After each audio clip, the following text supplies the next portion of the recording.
Muy buenos días, hermanos y amigos de la radio La Verdad del Evangelio con frecuencia celestial, transmitiendo desde la iglesia central de Corozal, Sucre, Colombia, para todo el mundo, con su programa Datos Bíblicos. Sintonícenos todos los sábados de 7 a 8 de la mañana para que conozcan los secretos y revelaciones del libro maravilloso. Bueno, venimos con una serie de figuras literarias de la Biblia y hoy tenemos un tema nuevo, la antífrasis. La antífrasis es una figura retórica que consiste en emplear una palabra o expresión con un sentido contrario al habitual, a menudo de manera irónica. Esta figura se llama así porque una palabra o frase se usa en sentido opuesto al que tiene en su origen. Participa del concepto de ironía, pero se diferencia de esta en dos cosas. La antífrasis se usa en palabras o frases sueltas, mientras que la ironía se usa en frases conectadas. Otra diferencia, la antífrasis afecta el sentido de las palabras, mientras que la ironía afecta la aplicación de las palabras. Tenemos un ejemplo en Mateo 26, 47 al 50. Mientras todavía hablaba, vino Judas, uno de los 12, con él mucha gente con espadas y palos, de parte de los principales sacerdotes y de los ancianos del pueblo. Y el que le entregaba le había dado señal diciendo: al que yo besare, ese es, prenderle. Y enseguida se acercó a Jesús y dijo: salve, maestro, y le besó. Y Jesús le dijo: amigo, ¿a qué vienes? Entonces se acercaron y echaron mano a Jesús y le prendieron. Aquí hay dos antífrasis. Salve, maestro. Judas, al dirigirse a Jesús, usó la manera habitual que indicaba honor y afecto.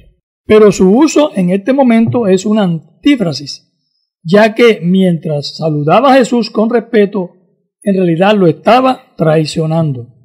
El beso, para esa época, era un gesto de cariño y reverencia, se convierte en un distintivo de falsedad y de engaño, identificando la ironía en tal situación. Jesús también usa una antífrasis, usando la palabra amigo. ¿A qué vienes? La ironía aquí radica en que, aunque la palabra amigo normalmente implica cercanía, afecto, lealtad, Judas está haciendo exactamente lo contrario, traicionando a Jesús. Al llamarlo amigo, Jesús subraya la contradicción entre el significado del término y la acción de Judas, resaltando la hipocresía de su gesto. En este contexto, la antífrasis añade una dimensión irónica y dolorosa a la situación, ya que se muestra la traición de alguien cercano que actúa en contra de lo que se esperaría de un verdadero amigo. La Biblia es un océano insondable, y en el caso que nos ocupa hoy, en los dos casos aplica cuando Judas, con un beso que es símbolo de ósculo santo, de afectividad, y en las tierras bíblicas es sinónimo de amor, de cercanía, de pureza, porque conlleva a esa identificación. Sin embargo, Judas lo hace para señalar al Señor. En el otro aspecto, cuando el Señor lo llama amigo, que es una palabra muy trascendente, va encerrado no solamente en la antífrasis, sino también en la profecía. En el concepto de la enseñanza del maestro, le había dicho a los discípulos, que dice que el amigo de mi confianza, el que metía conmigo la mano en el plato, ese es el que me traicionará. Entonces, en ese contexto profético, vemos que la palabra designada para el traicionero aquí era amigo, desde la profecía de los labios del profeta David. De manera entonces que se mezcla tanto la ironía, la antífrasis, la profecía y la misma enseñanza del Señor en el cumplimiento de la palabra. Qué hermosas variedades de mezcolanza, de contextos, de géneros y de formas que Dios usa con el único objeto de, primero, darnos a entender que el cielo y la tierra pasarán, pero sus palabras no pasarán. Y segundo, de darle al ser humano el mensaje pertinente en el momento preciso para que éste después no diga: es que no me dijeron, no me avisaron, yo no sabía. El Señor todo lo que hizo es lo que estaba escrito en la palabra de Él. Bueno, hermano, hay una escritura que dice: el hombre de mi paz en quien yo confiaba. El que de mi pan comía, alzó contra mí el calcañar. Hablando de Judas. Fíjese, el Señor en el sentido de decir, amigo, aquí has venido. Porque de verdad, hermano, Dios o Cristo es nuestro verdadero amigo. Pero aunque Dios lo trata de amigo, es el traidor. Se muestra la calidad del ser de nuestro Señor Jesucristo. El mismo que nos enseñó que el amor que Él ha depositado en nuestros corazones debe alcanzar para amar a nuestros enemigos. Enemigos no porque los hemos buscado nosotros, sino porque ellos se han convertido en eso. Y Él es el mejor ejemplo. Aún a la persona que lo traiciona.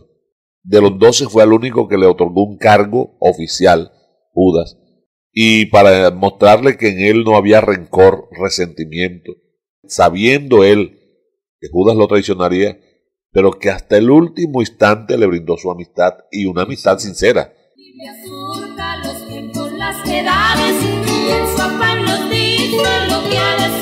Estamos, hermanos, con las figuras literarias de la Biblia. Hoy con la antífrasis. Tenemos otro ejemplo en Mateo 27:37. Y pusieron sobre su cabeza su causa escrita. Este es Jesús, el Rey de los judíos. Los soldados romanos y Pilato usan este título o epíteto de manera irónica para burlarse de Jesús, poniéndole una corona de espinas y un cartel en la cruz con el título Rey de los judíos. Este título se utilizó de manera sarcástica e irónica por parte de los soldados romanos y las autoridades que lo condenaron, ya que no creían que Jesús fuera un verdadero rey. La expresión lo trata como un rey, pero es una situación humillante. Para los cristianos, el título Rey de los judíos, aunque usado para ridiculizarlo, en realidad encierra una verdad profunda. Jesús es el verdadero rey, no solo de los judíos, sino de todo el universo. Por tanto, la antífrasis contrasta con la intención burlona del título y la verdad que revela dicha declaración. Recordando que el Señor le habían preguntado si era rey y él dijo, sí, para eso nací. Luego dijo entonces, pero mi reino no es de este mundo. O sea, un reino que está por encima de este mundo. Es sublime. Y en Apocalipsis 19, la visión del jinete del caballo blanco, en contraste con el jinete del caballo del capítulo 6, al del capítulo 19 dice que lleva en el muslo un nombre escrito el Verbo de Dios, pero en su cabeza lleva muchas diademas. La palabra que Reina Valera tradujo ahí diademas, en el hebreo es coronas, es decir, para identificarlo como el único rey de reyes. Por eso el Nabucodonosor también dijo, él gobierna sobre el reino de los hombres, y él pone reyes y quita reyes, porque él humilla y enaltece al que quiere. Entonces, las palabras que quisieron usar como burla para el Señor, lo que estaban haciendo era afirmar la grande y sólida verdad de las Escrituras, que no hay otro rey de reyes sino el Señor Jesucristo. Fíjense, hermano, aunque los judíos sarcásticamente le decían que él era el rey, pero uno que sí lo aprobó. Y se dijo, así está escrito y así se queda. Oiga, lo que es Dios de sorprendente. En su manifestación de carne, había unas coronas que nadie quería reclamar. Por eso a él lo coronan de espina. Porque esa corona de espina encierra el reinar sobre lo más feo, doloroso y desagradable. Por ejemplo, las enfermedades, la traición, la muerte, la mentira. Y dice que él en su palabra en Apocalipsis 1, yo soy el que vivo, pero que estuve muerto. Y tengo en mis manos las llaves del reino de la muerte. Es decir, él conquistó la muerte, le quitó la corona a la muerte porque le había dicho muerte, yo soy tu muerte. Esa corona de espina encierra todo lo triste, doloroso y cruel que el ser humano no quiere experimentar. Aún en eso, él es rey de reyes. Aún en eso, él está por encima de cualquier fealdad. A los pies de Jesucristo termina todo, porque él es la máxima autoridad del universo entero.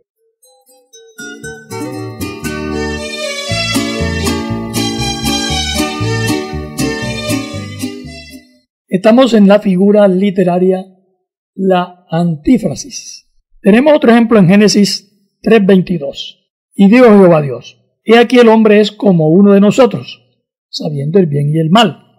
Ahora pues, no alargue su mano y tome también del árbol de la vida y coma y viva para siempre. La antífrasis en esta frase, he aquí el hombre es como uno de nosotros. No es que el hombre hubiese llegado a ser como Dios, sino que eso fue lo que Satanás le había prometido que sería si desobedecía a Dios, con las funestas consecuencias de haber cedido a la tentación y tener que ser echado de la presencia de Dios.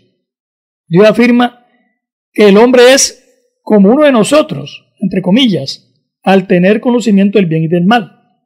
Pero el conocimiento lo obtuvo a través de la desobediencia, lo cual no lo hace divino, sino todo lo contrario, separado de Dios.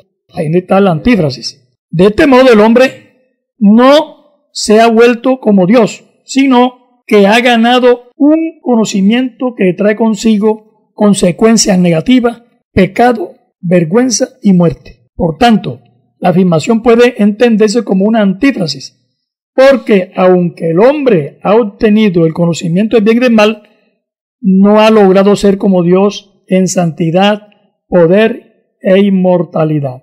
Esta ironía resalta la diferencia entre el conocimiento limitado del ser humano y la verdadera misericordia de Dios. Buscando el contexto en la palabra de Dios, porque hay muchos a quienes les gusta argumentar y decir es que aquí está la Trinidad. Cuando Dios dice hagamos, están buscando personas o imaginándose personas por todas partes. Pero bien puede uno mirar en el contexto bíblico. Por ejemplo, en Génesis capítulo 18, el versículo 16 en adelante, dice: y los varones se levantaron de allí y miraron hacia Sodoma, y Abraham iba con ellos acompañándolos. Y Jehová dijo: encubriré yo a Abraham lo que voy a hacer. En este contexto nos dice que un día estaba Abraham bajo la encina de Mamre, y llegó Dios en una teofanía, obviamente, pero llegó acompañado de 2 ángeles. Pero se usa el término varones para referirse a la manifestación visible de 3 seres espirituales, Gloria a Dios. Dios y 2 ángeles. Entonces, notemos que el término varón es aplicable aquí tanto a Dios como a los ángeles. En este mismo contexto es que se usa en Génesis 1:26. Hagamos al hombre conforme a nuestra imagen. Por eso el hombre es el varón, el Señor de la creación terrestre. No en razón de que es igual al Padre, igual al Hijo, igual al Espíritu Santo. No, es que en la deidad solo hay un Dios, y ese solo Dios, su imagen visible y palpable es el Señor Jesucristo.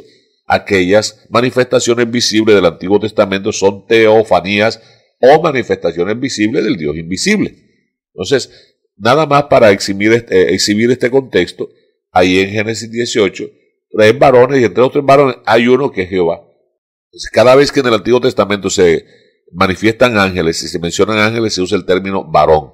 Dios se ha mostrado de una forma teofánica, una forma diferente, porque Dios es más que fuego consumidor. Hay términos que se quedan cortos. Por ejemplo, en las manifestaciones visibles del Antiguo Testamento, Él tomó la iniciativa de acercarse a nosotros, y por eso usó las distintas manifestaciones visibles o teofánicas. Sí, para decirle: yo no te quiero matar, yo quiero estar cerca de ti para que tú te acerques a mí. Porque Dios en Cristo lo que está haciendo es eso, reconciliándonos consigo mismo. Y con respecto a que a Dios nadie lo ha visto, recordemos que nosotros como iglesia tenemos mejores promesas, porque hemos sido hechos participantes de su naturaleza, de su espíritu y de su sangre y de su mente. Y la promesa que tenemos es que, amados, ahora sabemos que somos hijos de Dios, pero aún no se ha manifestado lo que hemos de ser. Pero sabemos que cuando Él se manifieste, seremos semejantes a Él, porque le veremos tal como Él es. Además, el Señor Jesucristo dijo: el ángel de este pequeño todos los días ve el rostro de mi Padre. Entonces hay una gloria reservada para nosotros. En el Apocalipsis no va a haber sol ni luna, porque la gloria del Cordero lo irradia todo. Entonces hay unas promesas muy hermosas, solo que nos hemos quedado con unos textos y repitiendo como si nunca fuésemos a tener el honor de contemplar la majestad de nuestro Dios. Y ese es un honor que está reservado para la iglesia, porque la iglesia es su cuerpo, Él es la cabeza.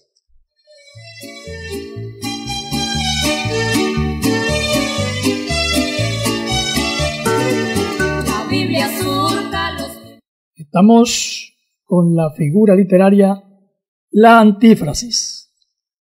Tenemos otro ejemplo en Isaías 44:25. Yo deshago las señales de los adivinos y hago desviar a los agoreros. Hago volver atrás a los sabios y desvanezco su sabiduría.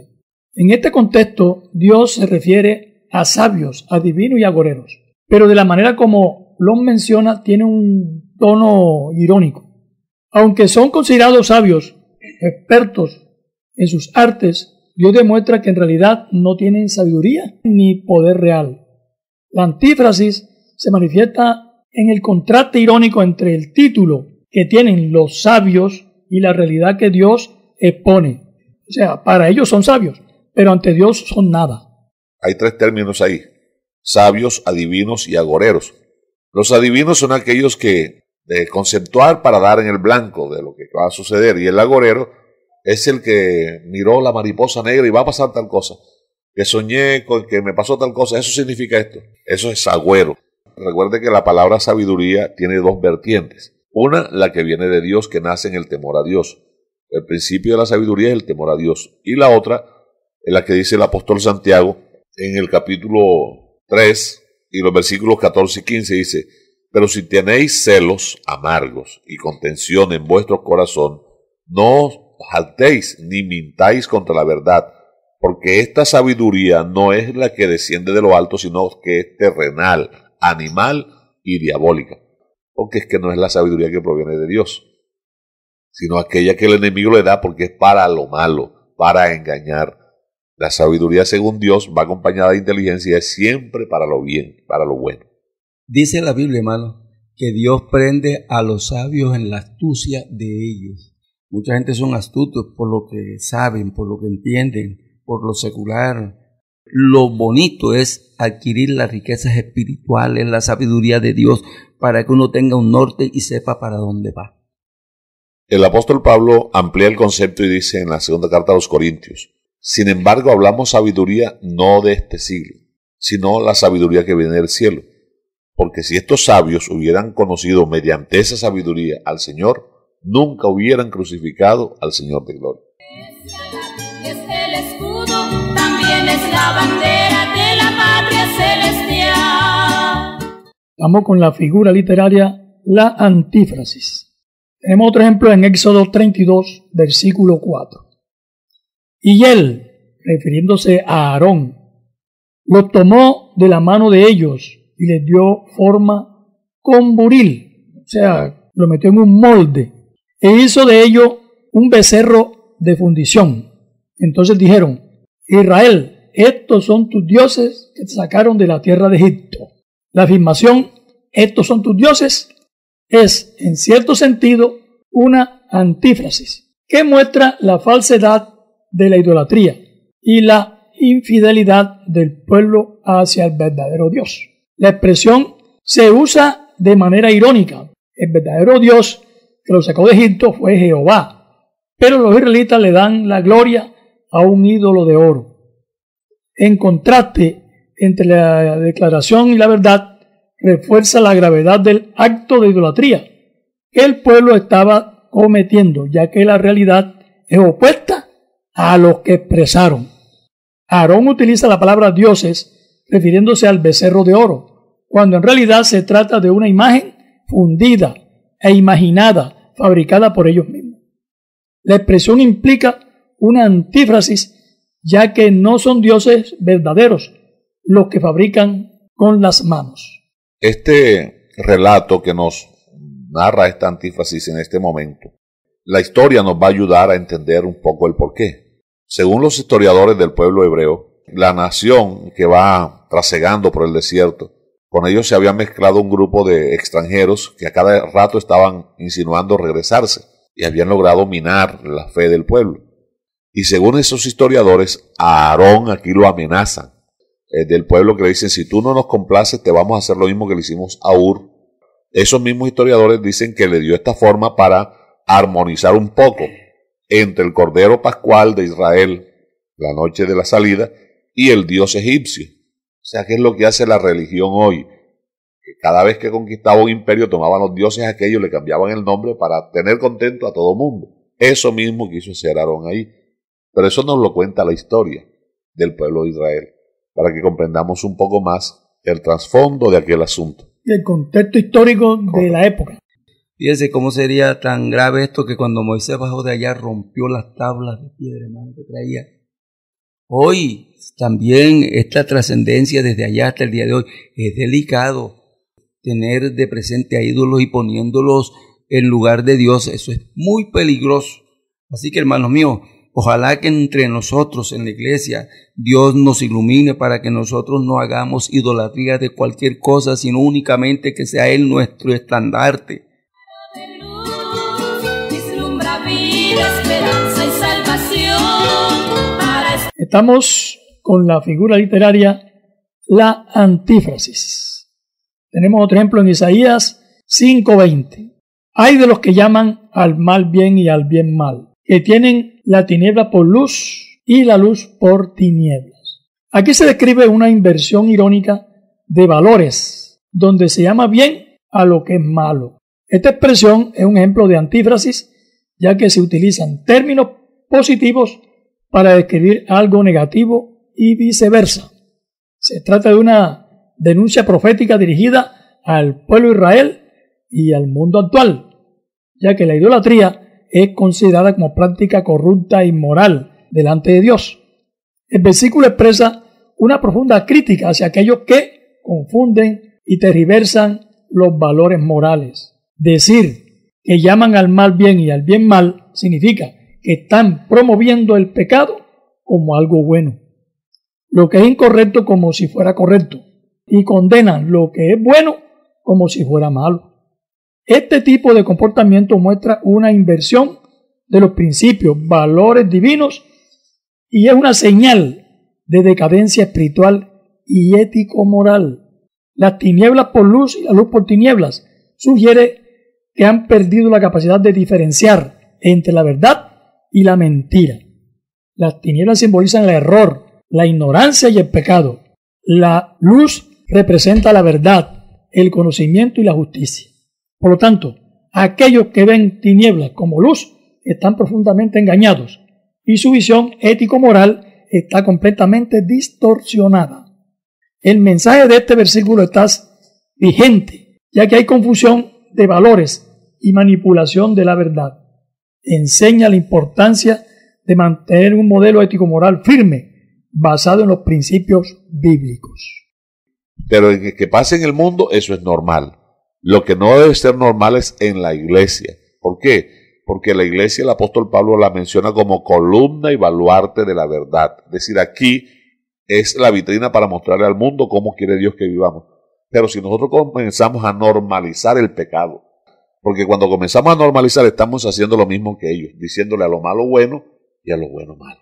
Entonces en ese ámbito no puede caer la iglesia, porque si la sal se corrompe, entonces ¿para qué sirve? Lastimosamente, cuando la ley de Dios no está en el corazón del hombre se ha corrompido y llega hasta estos extremos, porque no está la ley de Dios en su corazón.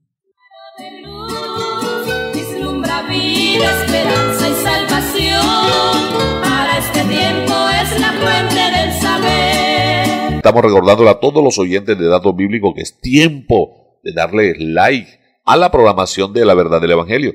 Dele like a la campanita, será el primero en recibir la información, y también ayúdenos a compartir el mensaje. De esta manera usted se convierte en un misionero de Jesucristo.